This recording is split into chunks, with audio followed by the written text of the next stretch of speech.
సిక్కోలు తీరంలో అరుదైన అతిథులకు ఆపదొచ్చేసింది. సంతానోత్పత్తి కోసం సుదూర ప్రాంతాల నుంచి తరలివచ్చి అరుదైన ఆలివ్ రిడ్లే తాబేళ్ల మనుగడ ప్రశ్నార్థకంగా మారింది.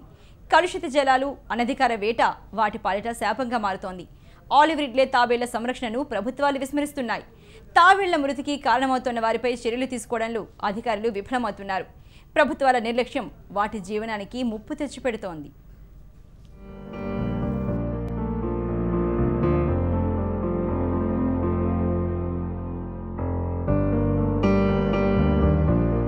ఆలివ్ రిడ్లే తాబేళ్లు సముద్ర జలాల కలుషితాన్ని తుడిచిపెట్టే అపురూప సముద్ర జీవులు. వీటి సంచారం పసిఫిక్, హిందూ మహాసముద్రంతో పాటుగా బంగాళాఖాతంలో కూడా కనపడుతుంది. ఆలివ్ రిడ్లే తాబేళ్ల జీవిత చక్రంలో ఆశ్చర్యకరమైన అంశం దాగుంటుంది. ఇవి ఏ సముద్రంలో జీవనం సాగిస్తున్నప్పటికీ గుడ్లు పెట్టే సమయానికి, అంటే మాఘ పౌర్ణమి నుంచి ఒడిశా గంజా జిల్లా తీరం నుంచి బంగాళాఖాతం సముద్ర సంగమం వరకు లక్షలాదిగా చేరుకుంటాయి. ఇలా 10 రోజుల పాటు వీటి రాకుంటుంది. అలా వేల కిలోమీటర్లు ప్రయాణించి శ్రీకాకుళం జిల్లా తీర ప్రాంతానికి వస్తూ ఉంటాయి.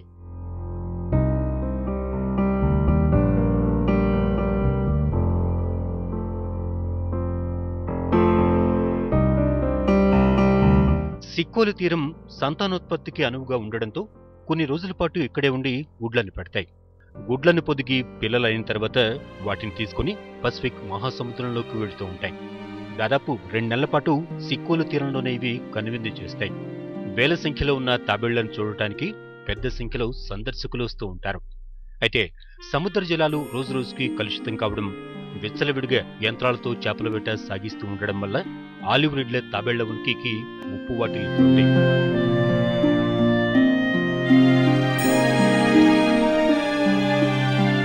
సముద్రంలో కాలుష్యం అన్ని శుభ్రత చేయడానికి, మత్స్య సంపద పెరగడానికి ఈ తాబేళ్ళు ఉండాలి.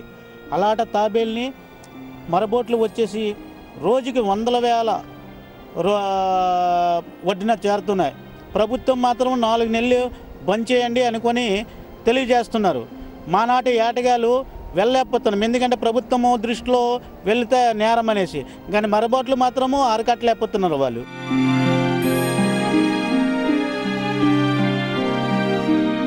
సముద్ర తీరంలో సేద తీరేందుకు వస్తున్న వందలాది ఆలివ్ రిడ్లే తాబేళ్లు కలుషిత సముద్ర జలాల కారణంగా మృత్యువాత పడుతున్నాయి. అటు మత్స్యకారులు వినియోగిస్తున్న పెద్ద పెద్ద బోట్లు, టేకు బోట్లకు చిక్కుకొని, కొన్ని నిషేధిత వలలకు చిక్కుకొని కొన్ని తాబేళ్లు మృతి చెందుతున్నాయి. ఇలా వందలాది తాబేళ్లు మృతి చెంది ఒడ్డుకు కొట్టుకొస్తున్నాయి. కళేబరాలుగా మారి కాకులకు, కుక్కలకు ఆహారంగా మారుతున్నాయి. వజ్రపు కొత్తూరు నుంచి సోంపేట వరకు తీర ప్రాంతంలో తాబేళ్ల కళేబరాలు దుర్వాసనను వెదజల్లుతున్నాయి. దాంతో పర్యాటకులు ఇటువైపుగా రావడానికే భయపడుతున్నారు.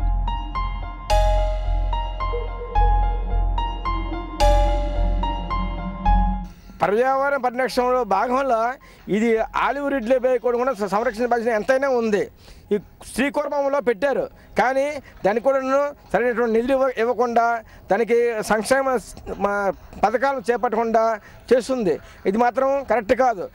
యాక్చువల్గా ఆలివ్ రిడ్లే తాబేళ్లని సంరక్షణ బాధ్యత ప్రభుత్వానికి ఉందని ఒక ఉద్యమకారుడిగా, సాంఘిక సంక్షేమకారుడిగా నేను డిమాండ్ చేస్తున్నాను. అది అయితే రాష్ట్ర ప్రభుత్వం ఆలివ్ రిడ్లే తాబేళ్ల ప్రాధాన్యతను గుర్తించకపోగా వాటిని సంరక్షించడంపై దృష్టిని సారించడం లేదు. తాబేళ్ల మృతికి కారణమవుతున్న వారిపై చర్యలు తీసుకోవడంలో కూడా అధికారులు విఫలమవుతున్నారు. ఎంతో అరుదైన అపురూప తాబేళ్లను కాపాడుకోకపోతే పర్యావరణానికే నష్టమంటున్నారు పర్యావరణ ప్రేమికులు.